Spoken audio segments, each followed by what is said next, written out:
క్రీస్తునందున్న ప్రియులకు ప్రేమతో వందనాలు తెలియజేయుచున్నాను. ఆగస్టు నెల 25వ తేదీ 2024. ఈరోజు దేవుడు మనకు చేస్తున్న వాగ్దానం ఏమిటనగా, కీర్తనల గ్రంథము 91వ కీర్తన 5-6 చరణాలు. రాత్రివేళ కలుగు భయమునకైనను, పగటివేళ ఎగురు బాణమునకైనను, చీకటిలో సంచరించు తెగులునకైనను, మధ్యాహ్నమందు పాడు చేయు రోగమునకైనను నీవు భయపడకుందువు. ఆమెన్. నా ప్రియమైన సహోదరి సహోదరులారా, సాక్షాత్తు దేవుడే ఇక్కడ మనకు ధైర్యాన్ని కలిగించే మాటలు మాట్లాడుతున్నాడు. నిజమే కదా? మన చుట్టూ ఎన్ని రోగాలో, ఎన్ని తెగుల్లో, ఆపద ఎప్పుడు ఎటువైపు నుంచి వస్తుందో, ఏ రోగం వస్తుందోనని నిత్యము మనలో ఎంతమంది భయపడట్లేదు? వాటి నుండి తప్పించమని ఎంతమంది దేవుళ్లకు మొక్కుకోవటం లేదు? నా ప్రియమైన సహోదరి సహోదరులారా, నిజమే, భయంకరమైన పరిస్థితుల్లో మనం ఉన్నాం. మనిషి ఆయుష్ తీరక మునిపే తనువు చాలిస్తూ ఉన్నాడు.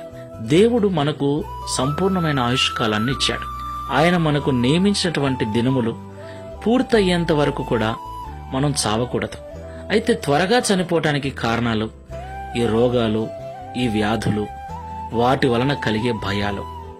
అయితే ప్రభు అంటున్నాడు, వీటికి నీవు భయపడకుందువు అని. దేవునికి మహిమ కలుగునుగాక. నా ప్రియమైన సహోదరి సహోదరులారా, నిజానికి ఈ లోకంలో రోగాలకు, తెగుళ్లకు భయపడిన వారు ఎవరూ లేరు. ఒకవేళ ఉన్నాడు అలాంటి వ్యక్తి అంటే అతడు నిశ్చయముగా మహోన్నతుడైన దేవుని చాటున నివసించువాడే. ఆయనే నాకు ఆశ్రయమని, ఆయనే నాకు కోట అని, ఆయనే నా కొండ, నేను నమ్ముకును నా దేవుడు నా దుర్గమని ఎవడైతే జీవిస్తున్నాడో ఆ వ్యక్తి మాత్రమే లోకములో దేనికి భయపడకుండా ధైర్యంగా ఉండగలడు. ఈ మాటలు వింటున్న ఓ క్రైస్తవుడా, ఎలా ఉంది నీ విశ్వాసపు జీవితం? ధైర్యంగా ఉండగలుగుతున్నావా? లేకపోతే నిత్యము భయాలతో బ్రతుకుతున్నావా?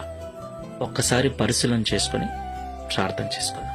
మహోన్నతుడైన యేసుక్రీస్తు ప్రభువా, పరిశుద్ధుడా, మీకు వందనాలు చెల్లిస్తూ ఉన్నాం. అవును ప్రభువా, మా చుట్టూ ఎన్నో తెగుళ్ళు, ఎన్నో రోగాలు, ఎన్నో భయంకరమైన చీకటి శక్తుల ప్రభావాలు, వాటి మధ్యలో మేము జీవిస్తూ ఉన్నాం.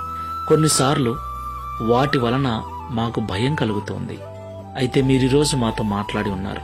నన్ను మీకు నివాస స్థలముగా చేసుకుని ఉంటే, మీ దుర్గము, మీ కోట నేనై ఉంటే మీరు వీటికి భయపడకుండా ధైర్యంగా ఉంటారని మాతో మాట్లాడినందుకు స్తోత్రాలు. ప్రియ తండ్రి, ఈ ప్రార్థనలో ఏకీవిస్తున్న మేమందరం ఈ భూమి మీద మీరు మాకిచ్చిన ఆయుష్ కాలమంతయు ధైర్యముగా జీవించినట్లుగా నీ యందు విశ్వాసము కలిగి నిన్ను నివాస స్థలముగా చేసుకుని మా ప్రభు మాకున్నాడన్న ధైర్యముతో బ్రతుకుటకు సహాయం చేయమని, తద్వారా ఈ దిన వాగ్దానమును మా అందరి జీవితంలో నెరవేర్చి మీ నామమును మహిమపరచుకును. యేసుక్రీస్తు వారి నామములో ప్రార్థించి వేడుకుంటున్నాము తండ్రి. Amen. Praise the lord. God bless you.